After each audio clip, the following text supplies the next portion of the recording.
is the President of the Republic of the Philippines.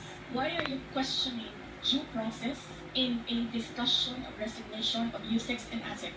Nasa loob ng detention ang tao because you question due process. Asaan ang explanation ng due process ninyo doon? Tinanong kita kanina, sino ang appointing authority? USEC ng ASEC, anong sagot mo? Secretary. Hindi mo alam. Madam Vice President, if you have any question insofar as the actions of this committee are concerned, I think the proper remedy is for you to go to the court.